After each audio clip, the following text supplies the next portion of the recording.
Hi guys, my name is Nonima Dikela. Welcome to my YouTube channel. So today I want us to talk about the courtroom cleanup myth, why trials can't fix broken scenes. Let's talk about that, please.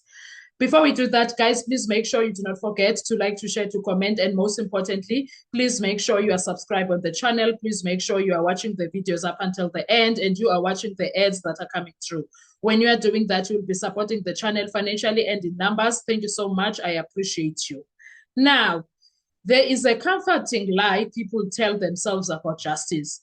They even, if police mess up, even if the investigation is flawed, the courtroom will fix it. No, how are they supposed to fix it? They're listening to what you brought most as a police officer. So how are the courtrooms going to fix investigations? They are not investigating. That judges will clean it up. That trials are a reset button. They are not. A courtroom is not a laboratory.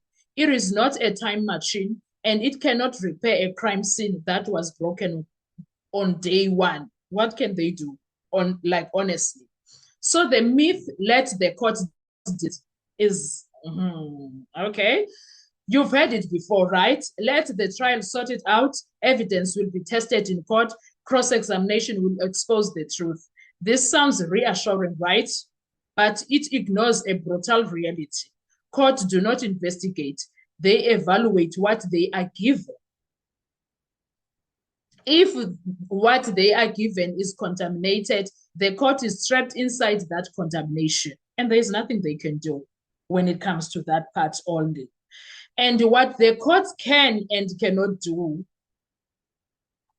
a court can assess credibility, test consistency, exclude unlawful evidence, weigh probabilities. But a court cannot recreate an uncontaminated crime scene, unsay a coached statement, restore missing evidence, reverse early narrative control. Once the scene is gone, it's gone forever. The court never sees the scene. It only sees its echo. That's it. Why cross-examination is not a cure? Cross-examination is powerful, but it's not magic. It can expose contradictions, it can reveal improbabilities, it can shake confidence, but it cannot answer questions that were never documented. You cannot cross-examine evidence that was never collected, names that were never written down, instructions that were never recorded, decisions made off the books. There is nothing cross-examination can do for that. Absolutely. Silence is immune to questioning, and the silence is where early contamination hides. The problem of inherited evidence, by the time a case reaches court, witnesses are years removed from events. Memories have settled into narratives. Officers rely on dockets, not recollection. Expect work from provided assumptions. Everything the court touches is already secondhand. The judge is not dealing with raw truth. They are dealing with processed material. And the processed material reflects the conditions under which it was produced. And why courts hate structural failures is because courts are designed to decide disputes, not rebuild collapsed investigations. Admitting that a case is structurally broken means the trial may be unfair, the accused may not get a proper defense, the state's case may be irredeemable. That's why courts often focus on credibility battles, isolated irregularities, individual mistakes, because confronting systemic contamination threatens the legitimacy of the entire process. And the most dangerous assumption here is the assumption that destroys justice. It's very dangerous, guys. Even if mistakes were made, the truth will still come out. That is false. Mistakes made early don't delay the truth, they replace it. By the time a trial begins, the truth on offer is often the best preserved version, not the most accurate one. Now, why is this heartbreaking? It's because when it matters in the Meyiwa case also, if the Senzo Meyiwa crime scene was compromised from the start, then the trial is not a cure, it is a post-mortem.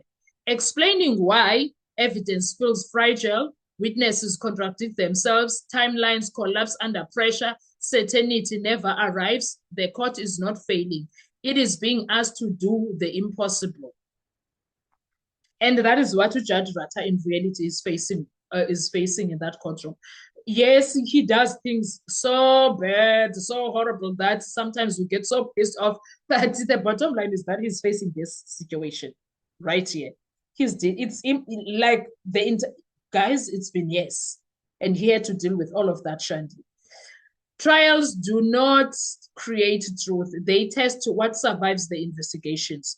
And when the investigation is broken at birth, the courtroom inherits the damage, not the solution.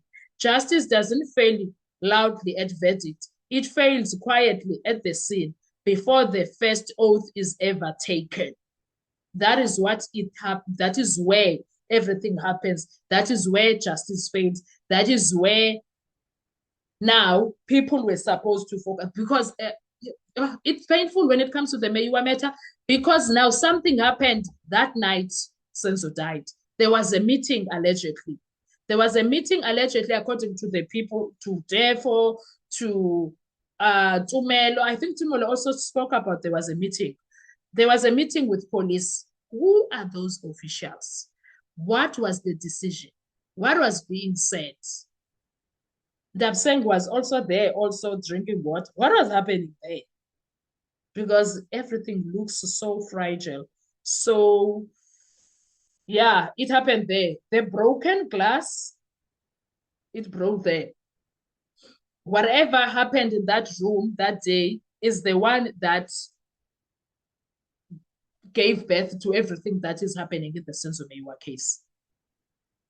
The Meyiwa was wrong for saying, no, the story that you are bringing to us is contaminated, because that is not what we heard when we got the first calls. Tina, the first calls that we received spoke about mistaken shooting. So you can't tell us something else now. We are not going to do that. They tried fixing the story, putting it in different ways, etc., but it did not work. Bottom line is that the Meyiwas don't buy it. The Meyiwas don't buy the story. They don't buy it. It's so sad. It's so sad, and it's painful for them. And I pray that Umama Senzo never, ever, uThixo amthathe. She must never die without knowing what exactly happened to her son. She must never die without knowing who pulled the trigger. She must never die without knowing what happened in that meeting that was held, and why things were shifted around, and why the truth was concealed, why, who was being protected. We need to know all of those details. We need to know who was being protected and why the person was being protected. All of those things, they need to come out. And I hope Chico has set aside 2026 for exactly that, so that they can come out and people can sense, feel how it is, how it feels, how much pain. Do you understand? All of those things, they need to be felt. Everything. It's been long. It's been 11 years, for crying out loud. It's been 11 years, for crying out loud, and it's not funny. It's not funny. So if this is how justice is in South Africa, we have a problem in our country. We truly have a problem in our country, because if you are listening to what I was to this video, you are listening to it very attentively, very with an open mind. There's no pinch of salt that you must use here. What you must use is an open mind, and then you understand what is happening. Then if all of this that I touch on happened, then that means the case was destroyed from day one. The case was destroyed from day one, and it's not something that one can just overlook. Now I understand why Umakhubo is like, I'm not playing this game with you guys. Me, I want us to deal with what happened with the people inside the house. And he becomes who? Public number one enemy of the people that have this current narrative that is in court. They want him to shut up. He is being shushed. Anyway, what are your thoughts when it comes to this? Let's talk in comment section. I want to hear your views. I want to hear your thoughts. Let's drop them there in the comments and we have a discussion. I will see you on our next video. Please don't forget to like, to share, to comment, and most importantly, please make sure you are subscribed, man. Please. Thank you. I love you. Enjoy your day. Bye-bye.